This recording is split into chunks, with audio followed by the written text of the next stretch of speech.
Good morning, friends. Happy Green Day. I hope you like my hat and my green shirt, and I hope that you guys are all wearing green today, too.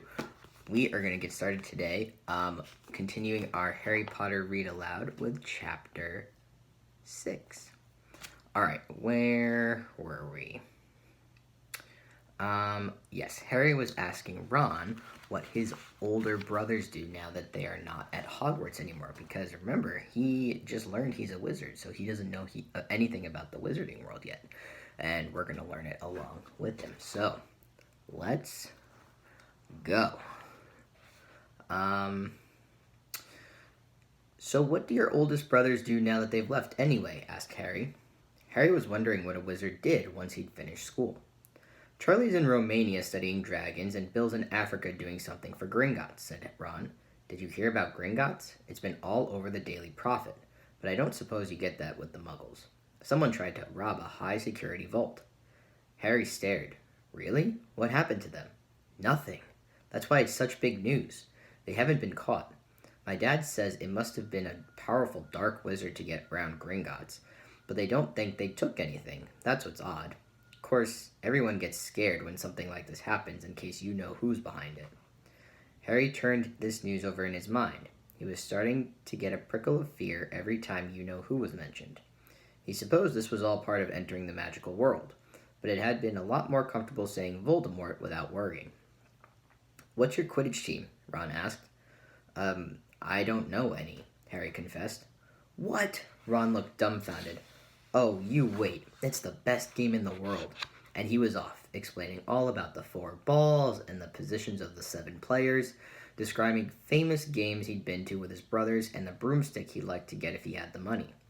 He was just taking Harry through the finer points of the game when the compartment door slid open yet again. But it wasn't Neville the Toadless Boy or Hermione Granger this time. 3 boys entered, and Harry recognized the middle one at once. It was the pale boy from Madame Malkin's robe shop. He was looking at Harry with a lot more interest than he'd shown back at Diagon Alley. It is true, he said. They're saying all down the train that Harry Potter's in this compartment. So it's you, is it? Yes, said Harry. He was looking at the other boys. Both of them were thick-set and looked extremely mean. Standing on either side of the pale boy, they looked like bodyguards. Oh, this is Crabbe, and this is Goyle, said the pale boy carelessly, noticing where Harry was looking. And my name's Malfoy, Draco Malfoy. Ron gave a slight cough, which might have been hiding a snigger. Draco Malfoy looked at him. Think my name's funny, do you? No need to ask who you are. My father told me all about the Weasleys. My father told me all the Weasleys have red hair, freckles, and more children than they can afford. He turned back to Harry. You'll soon find out some wizarding families are much better than others, Potter. You don't want to go making friends with the wrong sort. I can help you out there. He held out a hand to shake Harry's, but Harry didn't take it. I think I can tell who the wrong sort are for myself, thanks, he said coolly. Draco Malfoy didn't go red, but a pink tinge appeared in his pale cheeks. I'd be careful if I were you, Potter, he said slowly. Unless you're a bit politer, you'll go the same way as your parents. They didn't know what was good for them either. You hang around with riffraff like the Weasleys and that Hagrid, and it'll rub off on you. Both Harry and Ron stood up. Say that again, Ron said, his face as red as his hair. Oh, you're going to fight us, are you? Malfoy sneered. Unless you get out now, said Harry, more bravely than he felt because Crabbe and Goyle were a lot bigger than him and Ron. But we don't feel like leaving, do we, boys? We've eaten all our food, and you still seem to have some. Goyle reached toward the chocolate frogs next to Ron. Ron leapt forward, but before he'd so much as touched Goyle, Goyle let out a horrible yell. Scabbers the rat was hanging off his finger, sharp little teeth sunk deep into Goyle's knuckle. Crabbe and Malfoy backed away as Goyle swung Scabbers round and round, howling, and when Scabbers finally flew off and hit the window, all 3 of them disappeared at once. Perhaps they thought there were more rats lurking among the sweets, or perhaps they'd heard footsteps because a second later Hermione Granger had come in. What has been going on, she said, looking at the sweets all over the floor, and Ron picking up Scabbers by his tail. I think he's been knocked out, Ron said to Harry. He looked closer at Scabbers. No, I don't believe it. He's gone back to sleep. And so he had. You've met Malfoy before? Harry explained about their meeting in Diagon Alley. I've heard of his family, said Ron darkly. They were some of the first to come back to our side after you-know-who disappeared. Said they'd been bewitched. My dad doesn't believe it. He said Malfoy's father didn't need an excuse to go over to the dark side. He turned to Hermione. Can we help you with something? You'd better hurry up and put your robes on. I've just been up to the front to ask the conductor, and he says we're nearly there. You haven't been fighting, have you? You'll be in trouble before we even get there. Scabbers has been fighting, not us, said Ron, scowling at her. Would you mind leaving while we change?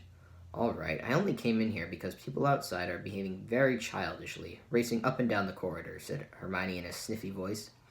And you've got dirt on your nose, by the way. Did you know? Ron glared at her as she left. Harry peered out of the window. It was getting dark. He could see mountains and forests under a deep purple sky. The train did seem to be slowing down. He and Ron took off their jackets and pulled on their long black robes. Ron's were a bit short for him. You could see his sneakers underneath them. A voice echoed through the train. There we go. We will be reaching Hogwarts in 5 minutes' time. Please leave your luggage on the train. It will be taken to the school separately. Harry's stomach lurched with nerves, and Ron, he saw, looked pale under his freckles. They crammed their pockets with the last of the sweets and joined the crowd thronging the corridor. The train slowed right down and finally stopped. People pushed their way toward the door and out onto a tiny dark platform. Harry shivered in the cold night air. Then a lamp came bobbing over the heads of the students, and Harry heard a familiar voice. First years over here. All right there, Harry? Hagrid's big, hairy face beamed over the sea of heads. Come on, follow me. Any more first years? Mind your step now. First years, follow me. Slipping and stumbling, they followed Hagrid down what seemed to be a steep, narrow path. It was so dark on either side of them that Harry thought there must be thick trees there. Nobody spoke much. Neville, the boy who kept losing his frog. Neville, the boy who kept losing his toad, not a frog, a toad, sniffed once or twice.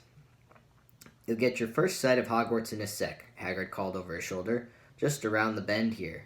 There was a loud ooh. The narrow path had opened suddenly onto the edge of a great black lake. Perched atop a high mountain on the other side, its windows sparkling in the starry sky, was a vast castle with many turrets and towers. No more than 4 to a boat, Hagrid called, pointing to a fleet of little boats sitting in the water by the shore. Harry and Ron were followed into their boat by Neville and Hermione. Everyone in, shouted Hagrid, who had a boat to himself. Right then. Forward! And the fleet of little boats moved off all at once, gliding across the lake, which was smooth as glass. Everyone was silent, staring up at the great castle overhead. It towered over them as they sailed nearer and nearer to the cliff on which it stood. Heads down, yelled Hagrid as the first boats reached the cliff. They all bent their heads, and the little boats carried them through a curtain of ivy that hid a wide opening in the cliff face. They were carried along a dark tunnel which seemed to be taking them right underneath the castle until they reached a kind of underground harbor where they clambered out onto rocks and pebbles. Hey, you there, is this your toad? Said Hagrid, who was checking the boats as people climbed out of them. Trevor! Cried Neville blissfully, holding out his hands. Then they clambered up a passageway in the rock after Hagrid's lamp, coming out at last onto smooth, damp grass right in the shadow of the castle. They walked up a flight of stone steps and crowded around the huge oak front door. Everyone here? You there, still got your toad? Hagrid raised a gigantic fist and knocked 3 times at the castle door. So they finally made it to Hogwarts, and we will see what happens when they go inside tomorrow when we start chapter 7, the Sorting Hat. And we'll figure out who that guy is too. All right, my friends. We'll continue tomorrow.